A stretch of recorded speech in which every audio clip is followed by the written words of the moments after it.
रही prime breaking news है। सच का साथ इस वक्त की खबर पिहोवा हरियाणा से आ रही है। पिहोवा में धर्मगुरु संजीव भारद्वाज ने सरकार को लगाई फटकार। देखिए हमारी पूरी रिपोर्ट।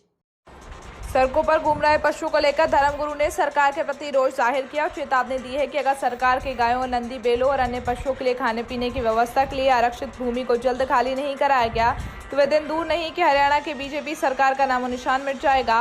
और हरियाणा के मुख्यमंत्री और पिहोवा से विधायक और खेल मंत्री को नाकाम सरकार के नाकाम नुमाइंदे बताते हुए चेतावनी दी कि सरकार तुरंत गायों की रक्षा के लिए हरियाणा में कोई गैर सरकारी संगठन का गठन करे। बेसा गांव का जो मामला आपने पूछा है, ये एक बड़ा बड़ा चिंता का विषय है। आज हमारी जो गौ माता जिसको बोलते हैं, गौ माता के पूजते हैं और बीजेपी ने गौओं के नाम की वोट मांगते हैं, मगर आज बेसहारा गौ को भूखा छोड़ रखा है। हजारों जो उन्होंने बाड़े बनाए हैं, हरियाणा के अंदर सरकार ने जो गौ के बाड़े बनाए हैं, उनमें हजारों गायें मर चुकी है। जहां जहां गौ वाली हिसार के अंदर मरी, 2000 से ऊपर ज्यादा तो गाय हिसार के बाड़े में मर चुकी है। सरकार की तरफ से कोई सुविधा नहीं है।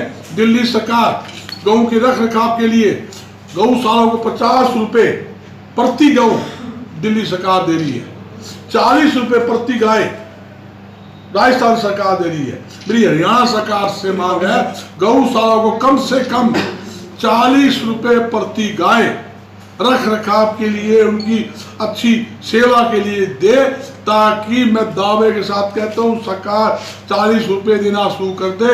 हरियाणा के अंदर कोई भी बेसहारा गाय गाओ साइड सड़क पे मिल जाए तो हमारी जिम्मेवारी। एक कोई भी गाँव खाने के लिए किसी प्रकार की कोई दिक्कत आ जाए, आपको बहुत बहुत साधुवाद और बहुत बहुत बधाई दूंगा, धन्यवाद भी हृदय से दूंगा कि आपने गौओं के विषय में विचार किया। लोग जो गौओं की वजह से लोगों को भी परेशानी है और गौएं तो अकाल मृत्यु का ग्रास बन ही रही हैं।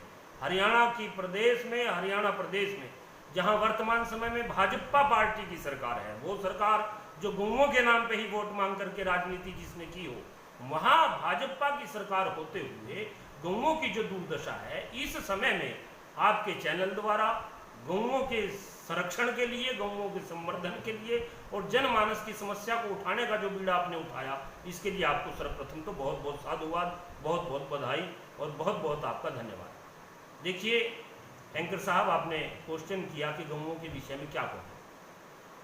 इसी तरह अगर मेरे को 2 मिनट का समय आप कहते कि 2 मिनट में बताओ जी, तो मैं केवल रो देता, इससे ज्यादा कुछ और कह ना पाता। क्योंकि गौओं का दर्द, इतनी गूंगी, इतनी बहरी सरकार, इतनी निष्ठुर सरकार, मैं तो कल्पना भी नहीं कर सकता कि ये इस समय वो भाजपा का राज चल रहा है, जो भाजपा आज से 6 साल पहले गौ माता की जय, भारत माता की जय, वंदे गौ मातरम के नारे लगाती थी, जो विश्व हिंदू परिषद, जो राष्ट्रीय स्वयं सेवक संघ RSS जैसे संस्थान के बैनर तले चलती हो, ऐसी सरकार के राज्य में उसकी सरकार होते हुए मनोहर लाल खट्टर जी आप भारतीय जनता पार्टी के ऊपर कलंक का कार्य कर रहे हैं। पूरे हरियाणा के प्रदेश भर में, हर शहर में गौएं सड़कों पे बेचैन हैं, भूखी हैं। गौवंश भूख और आश्रय रहित होने की वजह से अकाल मृत्यु मर रहा है। ये उस गौवंश की बात है जिसके नाम पे, जिसको किसी की दरकार नहीं है, बशर्ते उसका हक उसको मिल जाए। अगर मैं जिला कुरुक्षेत्र की ही बात करूं तो कुरुक्षेत्र जिले में हजारों एकड़ जमीन ऐसी है जिसकी मालकिन गौएं हैं।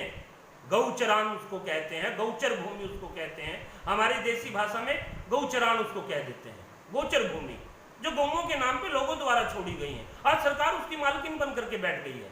उस गौचरान की बोलियां करवाते हैं, बोलियों से, या कुछ सरकार के ही आदमी उसको नाजायज कब्जा करके दबा करके बैठे हैं। आप लेटेस्ट न्यूज देखने के लिए प्राइम ब्रेकिंग न्यूज चैनल को सब्सक्राइब करना ना भूलें और साथ ही डेली अपडेट्स पाने के लिए बेल आइकन